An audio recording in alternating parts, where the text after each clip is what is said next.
Hello guys, and welcome here to another video, exclusive video of how to be able to use StreamLabs OBS on mobile. I will be able to discuss with you the importance on what you need and what you need to be able to run as opposed to settings. So before we actually get started in that particular category, I'm going to actually show you how to log in. First, what we're simply going to do is, since I already got this stuff set up, it's going to ask you for your sign-in information, which, seems to be very simple. Whether you use 2FA, which I highly recommend because it's for secure reasons and whatnot. So we're going to log in, and it's going to ask me for a code. And like I said before, 2FA actually keeps it to where, you have a bit of security or a sense of security in that particular way. The only reason why I chose this is because sometimes you want to be able to use 2FA, especially considering the fact that it is safer that way, and you kind of need 2FA for streaming purposes as well too. If not, then you won't be able to stream at all. That's going to ask you for authorization. You click on it. Now, in this particular setup screen, it's accessible to say that, or necessary to say that, you could use camera and screen at the same time. But the problem is that with mobile devices, right, it tends to lag depending on your internet upload speed, which again, I'm going to actually go over after we get through this scheme, of course. So for now, I'm just going to do screen because, camera output actually makes it lag depending on what phone you really have, which, in my personal opinion, I recommend that you have the following.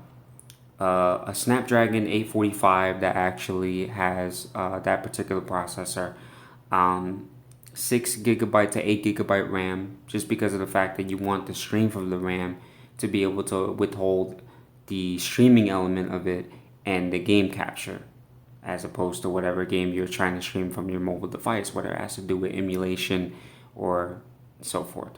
So we're gonna go with that. Now, the widgets are pretty much the things that you're actually going to use when you want to be able to customize or make your stream professional.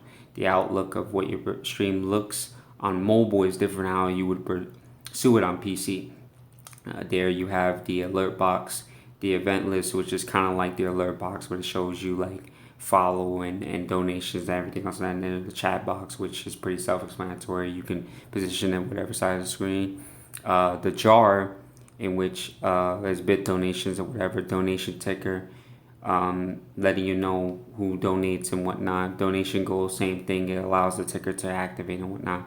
I only kept the alert box because I don't want things to lag, and it's very simple. I'm a short and simple, sweet to the point type of guy. So, and then after you're done, you're gonna go here, and yeah, there's a bit of a blank screen right there, and I'm gonna show you everything that you need to know and what to do in that particular way. Now, the reason why I'm gonna cut it off is because I want to show you exactly how to do this. So the editor, when you go into the editor is where you can put your event lists or your notifications, whether you want to be able to use screen capture, which you can be able to see here, add widget, text, your custom text, add image, which is like overlay images from where you can use from StreamLabs Prime or just from your phone. Now, StreamLabs Prime allows you to use special and very authentic custom images that are overlays for your stream that make it to where your stream looks professional. But if you want to use your personal choice, it's up to you. You can add a camera, add screen, but to be honest, if you already accepted the screen tab, then there really shouldn't be a problem with doing all that and so forth. So that's pretty much self-explanatory. And then so we're gonna go to the settings.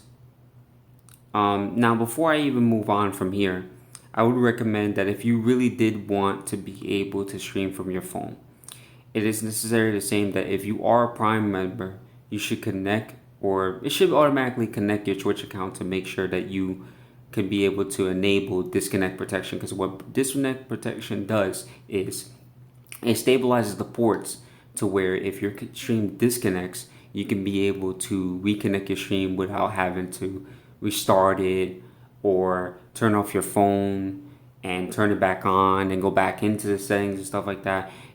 Disconnect protection is only enabled with StreamLabs Prime. It also stops the draw on the top and the watermark, which the watermark is the StreamLabs identifier. So when doing so and you unlock that feature, it removes it completely. Shows a bit less time.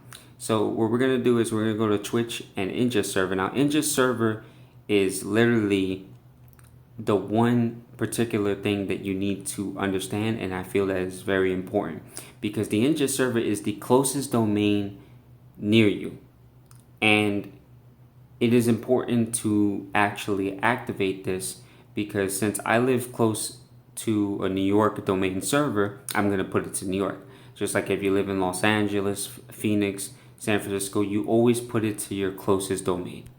So that's very important. Now, as opposed to settings, broadcast, since it's mobile, there is only so much you can do on mobile. So the best prior settings to this particular ordeal would be 720 FPS, 720p resolution, and expected frame rate to be 30 FPS, because it stabilizes the connection. On top of that, depending how good your internet upload speed is, and if you have low latency and whatnot, it keeps your stream well putted, less lag, of course, depending on your upload speed, and just it makes it a lot easier for you to adjust to.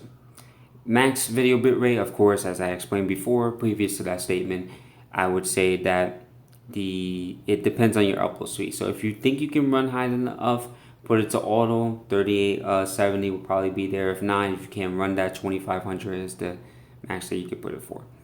I wouldn't recommend going into the advanced unless you know everything about OBS and you do it from PC and whatnot. But this is more so for people that are new to this type of deal. Audio you don't touch and whatnot. So that's just pretty much it. And then when you want to go live, obviously that option, you're supposed to press start now, so that way it can show the screen. But because I'm recording with another device, I can't really do that. So obviously self-explanatory. If everything is done, you go and press live, and then boom, you go live. So I hope this video was very helpful for you guys. If you like the details, let me know what your comments are. Like, comment, subscribe, share amongst your friends if you feel that this was helpful. I'm Nick the Saiyan here, and this was my video. I hope you enjoyed. Peace out.